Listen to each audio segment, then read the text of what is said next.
Picture this: a laboratory in California, where the air hums with the promise of groundbreaking technology.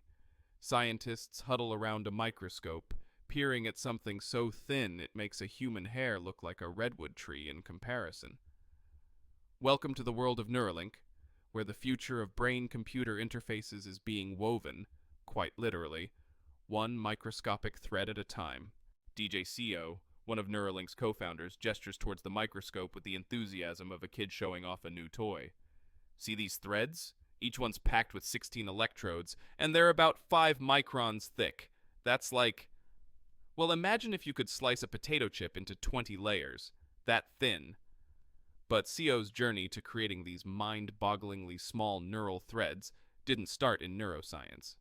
No, his eureka moment came from a decidedly less cerebral place, the world of 5G networks. I was working on millimeter wave circuits, he explains, a glint in his eye. You know, the stuff that lets you stream cat videos at lightning speed. But then I thought, what if we could stream thoughts instead? It turns out the brain isn't too different from a bustling cellular network. SEO leans in, lowering his voice as if sharing a secret. Each neuron is like a tiny cell tower, constantly sending and receiving signals. The brain is basically Twitter, but with electricity instead of hot takes. The challenge, of course, was figuring out how to tap into this neural social network without causing a system crash. You can't exactly stick a full-size 5G antenna into someone's gray matter and call it a day. That's where Neuralink's ultra-thin threads come in. As CO continues his explanation, his hands dance in the air, tracing invisible connections. Imagine trying to listen to a single conversation in a packed stadium. That's what these threads do, but instead of voices, they're picking up on the faintest whispers of electrical activity, and they have to do it without causing a neural traffic jam or, accidentally poking a hole where it doesn't belong. It's like trying to thread a needle while riding a roller coaster, blindfolded. But fear not, because Neuralink has a solution that's equal parts impressive and slightly terrifying. Enter the custom-built surgical robot, a massive mechanical arm that makes brain surgery look like a game of Operation, if Operation was played by a hyper-precise AI with nerves of steel. Dr. Matthew McDougall, Neuralink's head neurosurgeon, stands next to this marvel of modern engineering, looking like a proud parent at a science fair. "This bad boy," he says, patting the robot's sleek surface, "is our secret weapon. It's got vision that would make an eagle jealous and steadier hands than a bomb disposal expert after their 5th espresso. The robot's movements are so subtle, you'd be forgiven for thinking it was powered by the world's tiniest mime." McDougall leans in, his voice dropping to a conspiratorial whisper. "See, the human brain is like a complex road network, but instead of highways, you've got blood vessels. One wrong move, and you've got a 5-car pileup in the prefrontal cortex. That's where the robot's superhuman precision comes into play. Its advanced computer vision maps out the brain's vascular system in real time, creating a 3D roadmap that would make Google Maps weep with envy. It's like having a GPS for neurons," McDougall quips, his eyes lighting up with the fervor of a man who's found his life's calling. The robot begins its delicate dance, inserting the hair-thin threads into a brain-like gel with the grace of a prima ballerina. "It's aiming for the motor cortex," McDougall explains, "about 3 to 5 millimeters deep. Each movement is planned to micron-level accuracy. To put that in perspective, if this robot were tasked with parallel parking, it could squeeze into a spot with less than a hair's width on either side. As impressive as this is, it's not just about precision. It's about speed, too. The robot can insert multiple threads simultaneously, turning what would be an hours-long manual process into a relatively quick procedure. It's like the difference between handwriting a novel and using a printing press," McDougall muses. "Except instead of words on a page, we're writing a new chapter in human-machine interaction," McDougall adds with a wink. Fast forward to January 2024 and we're witnessing history in the making. Nolan Arbaugh, a quadriplegic man with a twinkle in his eye that suggests he's about to pull off the world's greatest magic trick, is wheeled into a surgical suite that looks more like the bridge of the Starship Enterprise. Dr. McDougal, now donning a surgical gown that barely contains his excitement, prepares to implant Neuralink's N1 device. "This little marvel," he says, holding up what looks like a high-tech quarter, "packs more processing power than the computer that sent Apollo 11 to the moon, and we're about to give Nolan's brain a serious upgrade." The procedure takes 3.5 hours, about the time it takes to binge-watch a season of your favorite sitcom. But instead of laughs, the result is nothing short of miraculous. Weeks later, Nolan sits in front of a computer screen, his gaze fixed with the intensity of a chess grandmaster. But here's the kicker. He's not just watching the game, he's playing it, with his mind. "It's like learning to use a new limb," Nolan explains, his cursor dancing across the screen with growing confidence. "At first it was all fumbles and false starts. Now, I'm pulling off moves that would make Bobby Fischer jealous." As Nolan's virtual knight leaps across the board, capturing an unsuspecting pawn, he grins. "You know, I always wanted to be a Jedi. Turns out I just needed the right implant." But this isn't just about playing games. For Nolan, it's a glimpse into a future where his physical limitations no longer define him. "Yesterday, I sent my first thought-powered email," he chuckles.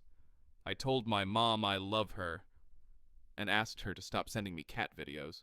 Behind the scenes, Neuralink's team of engineers are huddled around screens, watching streams of data flow in from Nolan's implant.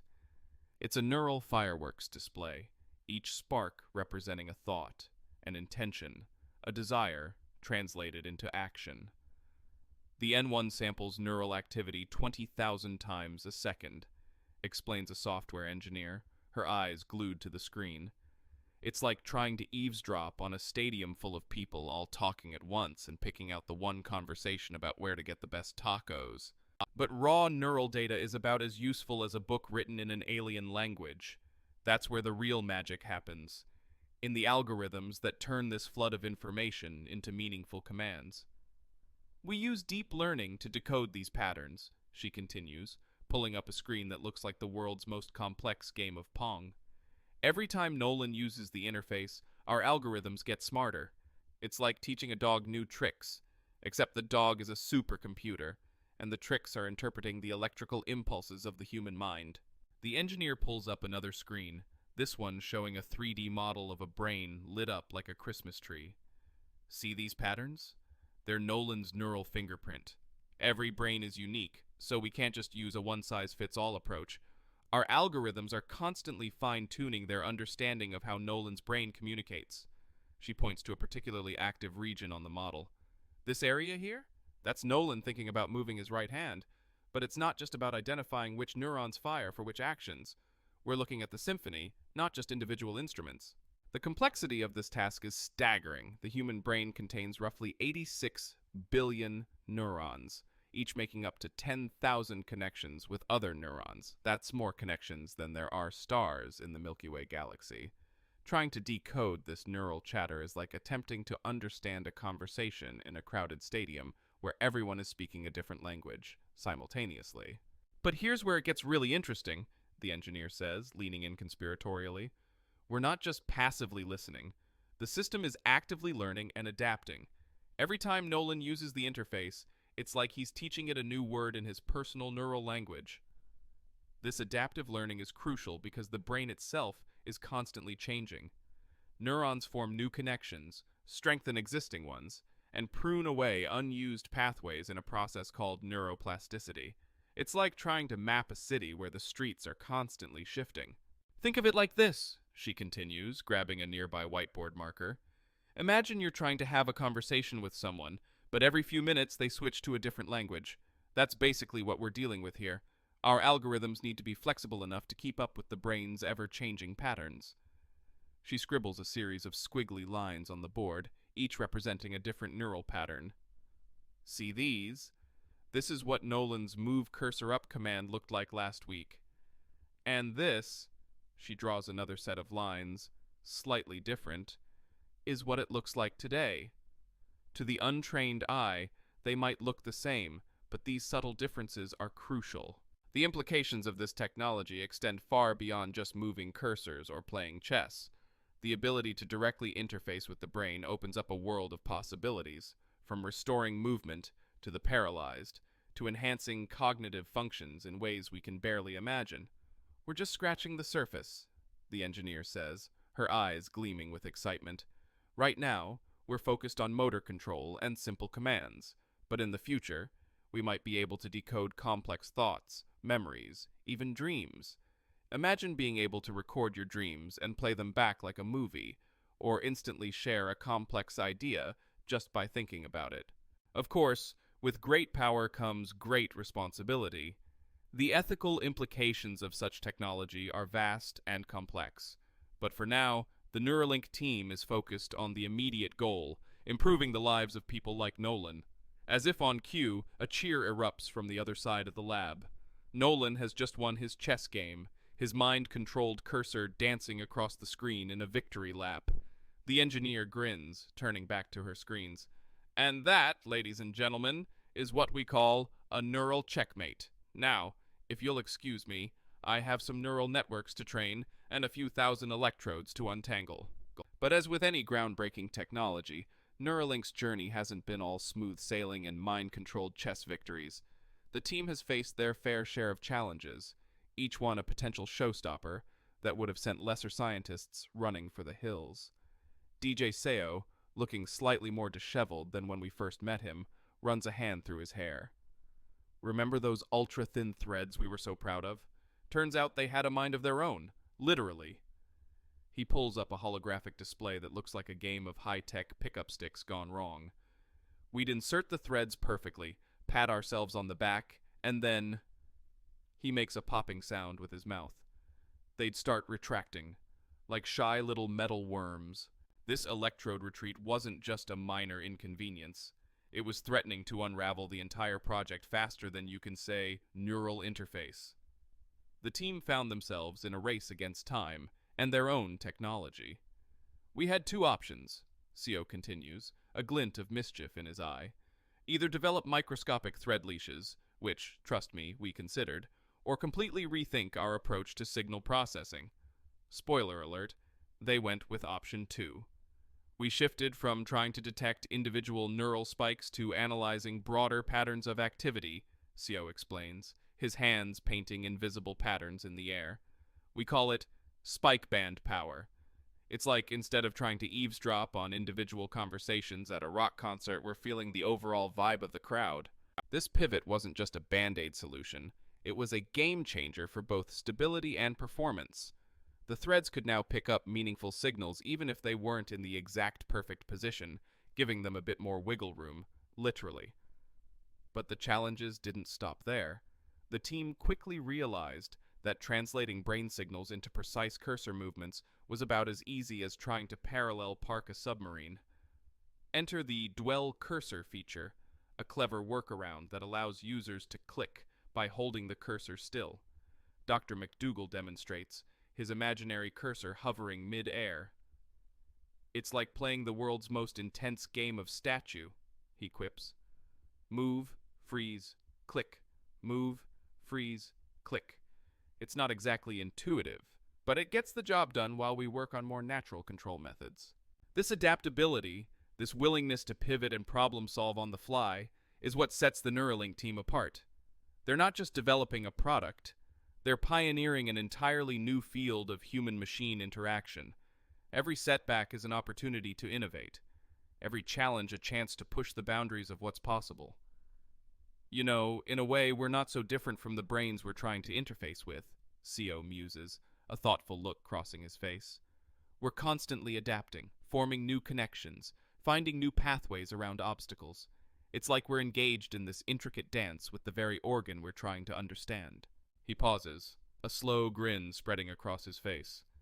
Of course, sometimes it feels less like a dance and more like a wrestling match, with an octopus, in zero gravity. As if on cue, an alarm blares from a nearby workstation. A frazzled engineer rushes past, muttering something about rogue algorithms and neural feedback loops. Seo watches them go, his grin never faltering. And that, my friends, is the sound of progress. Chaotic, unpredictable, occasionally terrifying progress. He claps his hands together, eyes gleaming with the fervor of a man standing on the precipice of something truly revolutionary. Now, who wants to see what happens when we crank up the electrode count to 11? Seo asks, his eyes gleaming with the mischievous excitement of a kid about to launch a model rocket. He leads us to a pristine whiteboard covered in ambitious sketches and scribbled notes. At the center, a number stands out in bold red, 16,000. 16,000 electrodes, Seo announces, tapping the board with a marker. That's our next target. Imagine the level of detail we could capture then. We're not just talking about moving cursors or playing chess anymore. We're talking about potentially decoding complex thoughts. The implications are staggering. With that level of neural resolution, the line between thought and action could become blurred to the point of non-existence. Seo's marker squeaks across the board, drawing a rough outline of a brain. Right now, we're like early radio operators, picking up basic signals. But with 16,000 electrodes, we'd be going full HD, maybe even 4K. He chuckles, adding little lightning bolts around the brain sketch. Neural Netflix, if you will. But Neuralink's ambitions don't stop at enhancing what the brain can already do. They're looking to restore lost functions and even add new ones. Dr. McDougall joins us, his surgical cap askew as if he's just stepped out of the OR. We're developing implants for the visual cortex, he says, his voice hushed with awe. The potential to restore sight to the blind. It's no longer science fiction. He pulls up a holographic display showing a simplified model of the visual cortex. Think about it. The eyes are just biological cameras, right? They convert light into electrical signals. If we can bypass damaged eyes and feed those signals directly into the visual cortex, the model on the display lights up, simulating the activation of neurons in response to visual input. It's like watching a city come to life at night, each pinpoint of light representing a moment of perception. Of course, it's not quite that simple, McDougall admits, running a hand through his hair.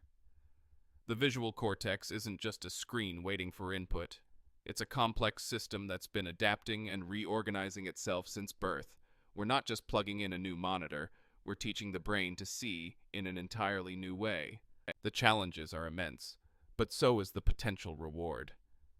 For millions of people living with visual impairments, this technology could quite literally open up a whole new world. But why stop there? The team's excitement is palpable as they discuss the myriad possibilities that advanced BCI technology could unlock. Imagine direct brain-to-brain communication, Seo muses, his eyes unfocused as if looking into a future only he can see. No more struggling to find the right words. You could share a complex idea or emotion instantly, with perfect clarity. McDougall nods enthusiastically.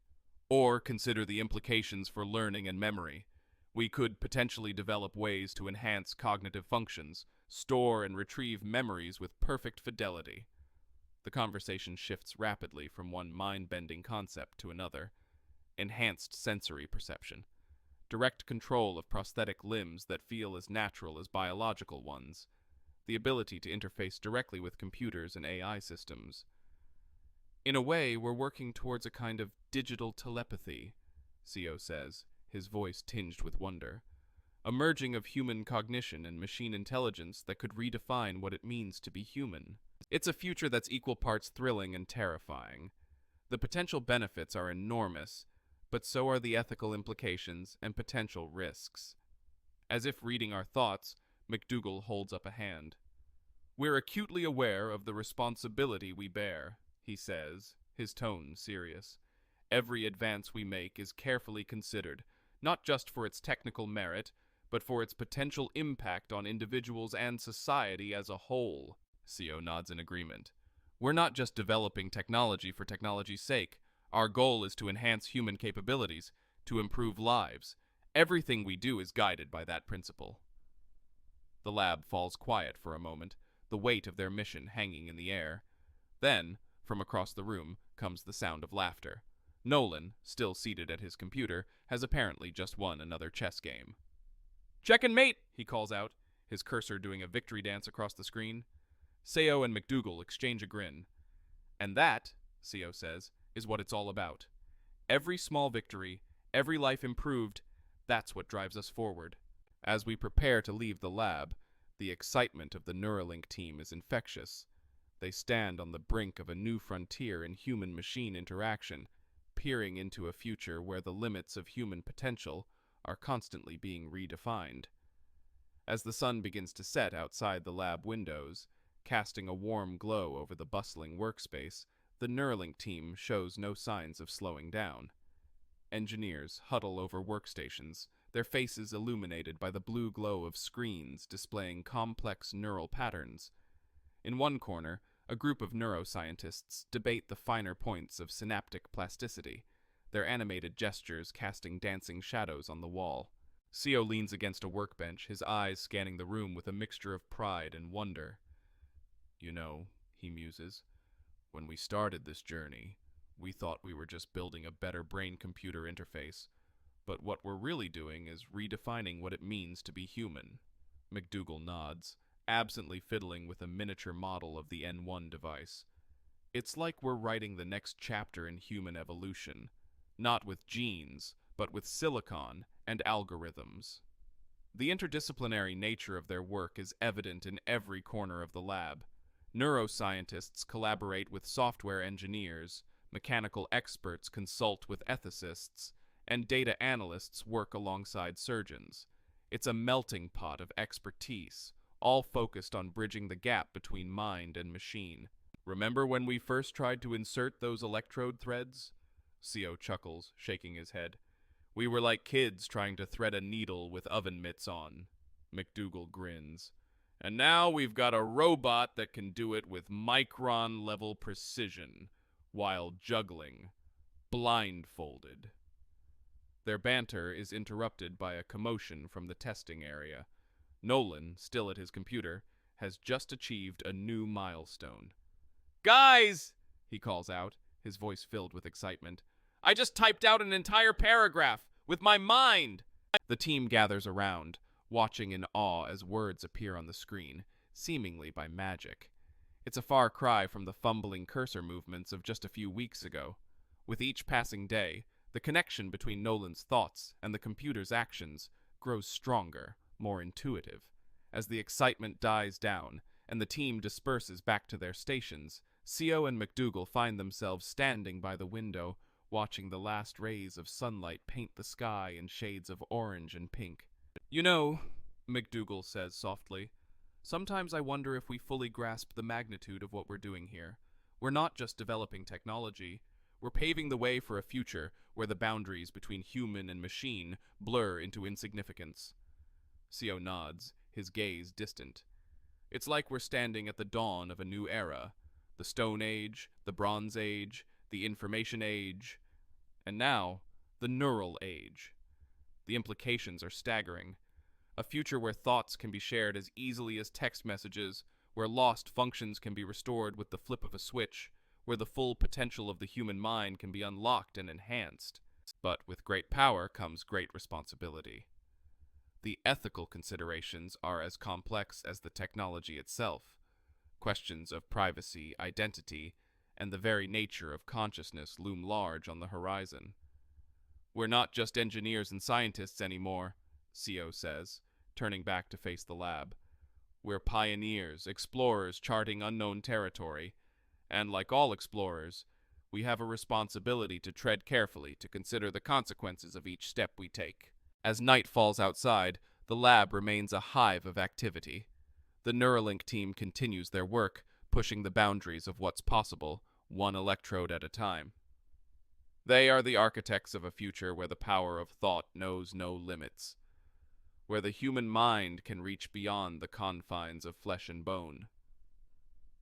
In this moment, as ideas flow and synapses fire, the line between human and machine begins to blur, and in that blurring lies the promise of a future limited only by the bounds of human imagination.